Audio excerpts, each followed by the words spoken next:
အားလုံးပဲမင်္ဂလာပါလို့ရှေ့ဦးစွာနှုတ်ခွန်းဆက်တာပါတယ်ဘုံဘုံတို့တွေနဲ့ဒီနေ့မြန်မာပြည်မှာကြာရောက်ခံစားနေရတဲ့ငလင်ဘေးဒဏ်ကြီးကိုရောက်ရှိနေတဲ့ပြည်သူပြည်သားတွေအားလုံးဆင်းရဲဒုက္ခတွေကနေပြီးတော့တတ်နိုင်တဲ့ဘက်ကနေဝိုင်းဝန်းကူညီတော့အားဖြင့်ထိုင်းနိုင်ငံဘက်ကမှရှိတဲ့တရားဓမ္မတွေရောအနေနဲ့ရရမှရှိတဲ့တရားဓမ္မတွေကိုစုပေါင်းပြီးတော့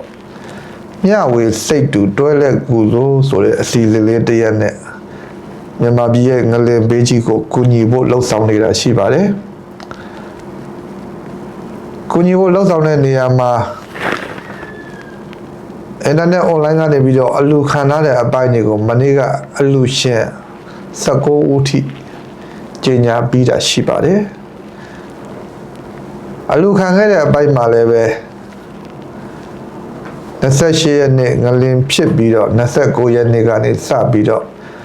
ပေါ်မလို့တက်ဆွမ်းမြတ်အမြန်ဆုံးဖြစ်အောင်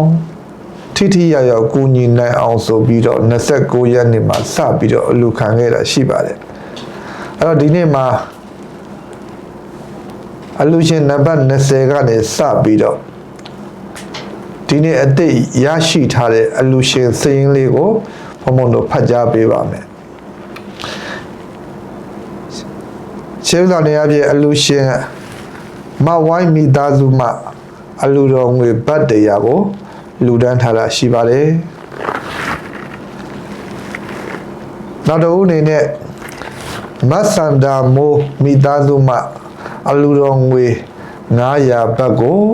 လူဒန်းထားတာရှိပါတယ်နောက်တစ်ဦးအနေနဲ့ကိုစိုးသူအောင်မတ်ရွှေစင်မိသားစုကနေပြီးတော့အလူတော်ငွေ900ဘတ်လူဒန်းထားတာရှိပါတယ်နောက်ထပ်လူရှင်ကတော့ဒေါ်ငွေသိန်းမိသားစုမှာအလူတော်ငွေ900ဘတ်ကိုလူဒန်းထားတာရှိပါတယ်နောက်ထပ်ကိုဇော်မင်းထွန်းမန်ဆန်းဆန်းမြင့်မိသားစုမှာလည်းပဲအလူတော်ငွေ900ဘတ်ကိုလူဒန်းထားတာရှိပါတယ်နောက်လူရှင်တို့ကတော့ကိုဟိန်းဇော်ဇော်မအေးသူစာဦးတမီမရှင်းရတီဇော်နှလားပြည့်မွေးနေ့အလူတော်အဖြစ်အလူတော်ငွေ1000ဘတ်ကိုလူဒန်းထားတာရှိပါတယ်နောက်တစ်ခုကတော့ဦးအေးနိုင်အားရည်စူးပြီးတော့ကိုခင်မောင်သောမဆိုးမိုး၌တမီးရတနာဖြစ်တဲ့မခင်ဟေမန်တော်မိသားစုကနေပြီးတော့အလူတော်ငွေ900ပေးဖို့လူဒန်းထားတာရှိပါတယ်နောက်လူရှင်ကတော့ကိုကျော်တီဟမတ်ရွှေတဲ့မိသားစုမှအလူတော်ငွေ900ဘတ်ကိုပေးဖို့လူဒန်းထားပါတယ်နောက်လူရှင်ကတော့မတ်တီတာနဲ့မတ်နွယ်နီအေးတငယ်ချင်း2ယောက်ကနေပြီးတော့အလူတော်ငွေ900ဘတ်ကိုပေးဖို့လူဒန်းထားတာရှိပါတယ်နောက်လူရှင်ကတော့ကိုဝင်းထိုက်မတ်တဲတဲတားရတနာဖြစ်တဲ့မောင်ထက်အာကမိသားစုကနေပြီးတော့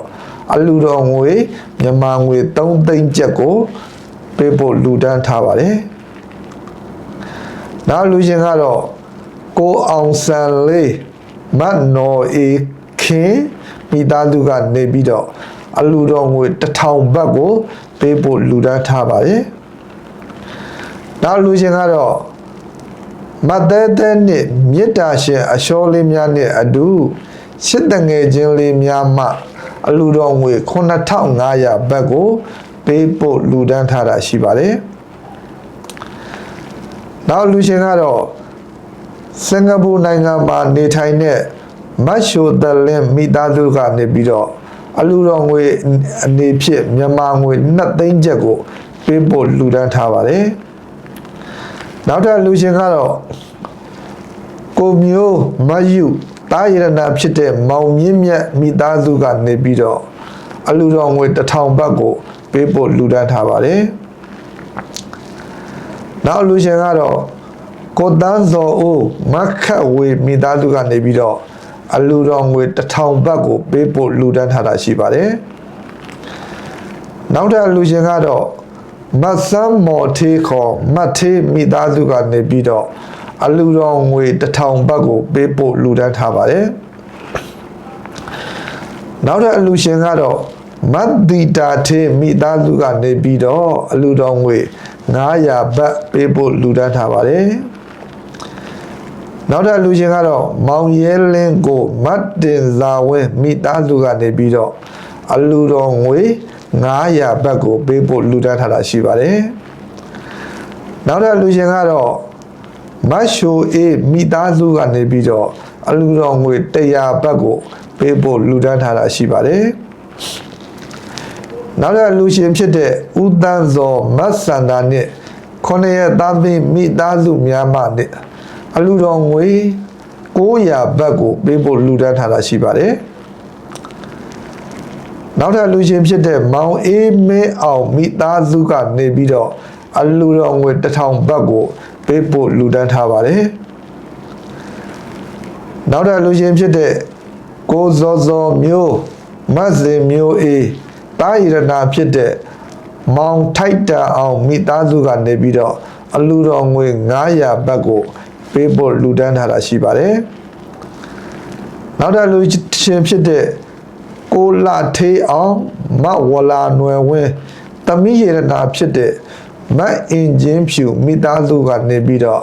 အလူတော်ငွေ200ဘတ်ကိုပေးဖို့လူဒန်းထားတာရှိပါတယ်နောက်ထပ်လူရှင်ဖြစ်တဲ့ကိုကျော်မင်းဦးမတ်အီအီမိသားစုကနေပြီးတော့အလူတော်ငွေ900ဘတ်ကိုပေးဖို့လူဒန်းထားတာရှိပါတယ်နောက်ထပ်အလူရှင်ဖြစ်တဲ့အကျိုးတော်ဆောင်ဖြစ်တဲ့ကိုစိုးနဲ့ကိုတက်စင်တို့ဦးဆောင်သောဖလန်းဆန်မိသားစုဘန်ဂတိမိသားစုများစုပေါင်းပြီးတော့အလူတော်ငွေ1350ဘတ်ကိုပေးဖို့လူဒန်းထားတာရှိပါတယ်နောက်ထပ်အလူရှင်ဖြစ်တဲ့ကိုအောင်ကျော်မြင့်မဝင်းဝင်းနွယ်တမိရနာဖြစ်တဲ့မဘုံမြတ်တင်စားအောင်မိသားစုကနေပြီးတော့အလူတော်ငွေအနေဖြင့်3000ဘတ်ကိုပေးဖို့လူဒန်းထားတာရှိပါတယ်နောက်ထပ်လူရှင်အနေဖြင့်ကိုစင်မျိုးထွန်းမတ်မေနင်းဖြူမိသားစုကနေပြီးတော့အလူတော်ငွေ900ဘတ်ကိုပေးဖို့လူဒန်းထားတာရှိပါတယ်လက်ရှိအလူရှင်စရင်ဟာဆိုလို့ရှိရင်ဖုံဖုံတို့ဒီနေ့ရောက်ရှိထားတဲ့အလူရှင်စရင်ဖြစ်ပါတယ်နောက်ထပ်လည်းပဲထက်ကရောက်ရှိနေတဲ့အလူရှင်တွေလည်းရှိပါသေးတယ်အဲ့ဒါတွေကိုဖုံဖုံတို့နောက်နေ့တွေမှာလည်းပဲ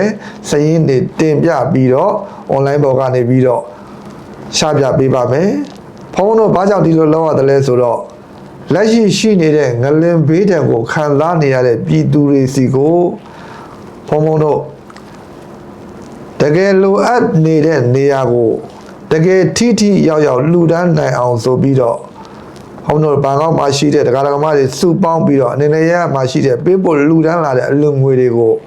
စရင်အင်းနဲ့တကွဖုံဖုံတို့ရှာပြပေးပါတယ်နောက်ဆုံးအလူခံတဲ့နေ့ကြရင်လည်းဖုံဖုံတို့တဝူးရှင်ရဲ့အလူရှင်စရင်နဲ့အတူဖုံဖုံတို့အားလုံးကိုပွင့်လင်းမြင်သာစွာရှာပြပေးမှာဖြစ်ပါတယ်အဲ့ဒီရရှိလာတဲ့အလူငွေတွေအားလုံးကိုဖုံဖုံတို့အထက်ပါမှာဖြစ်တဲ့မန္တလေးစကိုင်းဘက်မှာဖြစ်နေတဲ့ငလင်ဘေးဒဏ်ကိုခံစားနေရတဲ့အားလုံးသောပြည်သူတွေအတွက်တကယ်လိုအပ်တဲ့နေရာမှာတကယ်ထိရောက်လူဒန်းသွားဖို့အစီအစဉ်တွေရှိပါတယ်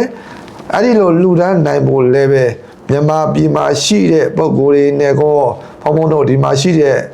တရားဓမ္မတွေနဲ့ရောအားလုံးတိုင်ပင်ပြီးတော့တကယ်လိုအပ်တဲ့နေရာကိုတကယ်ထိရောက်လူဒန်းနိုင်ဖို့အတွက်ဖုံဖုံတို့ဝိုင်းဝန်းစီဝေးတိုင်ပင်နေကြတာတွေရှိပါတယ်ဒါကြောင့်မလို့ဒီနေ့ရရှိထားတဲ့အလူရှင်စရင်ကိုဖုံဖုံတို့ရှာပြပေးတာဖြစ်ပါတယ်နောက်နေ့တွေမှာလည်းပဲနောက်ထပ်ရောက်ရှိလာတဲ့အလူရှင်စရင်တွေကိုပွင့်လင်းမြင်သာစွာထပ်ပြီးတော့ရှာပြပေးပါမယ်ဒါကြောင့်မလို့အားလုံးသောမြန်မာပြည်မှာရှိနေတဲ့ငလင်ဘေးဒဏ်ခံစားနေရတဲ့အားလုံးသောမြန်မာနိုင်ငံသူမြန်မာနိုင်ငံသားများ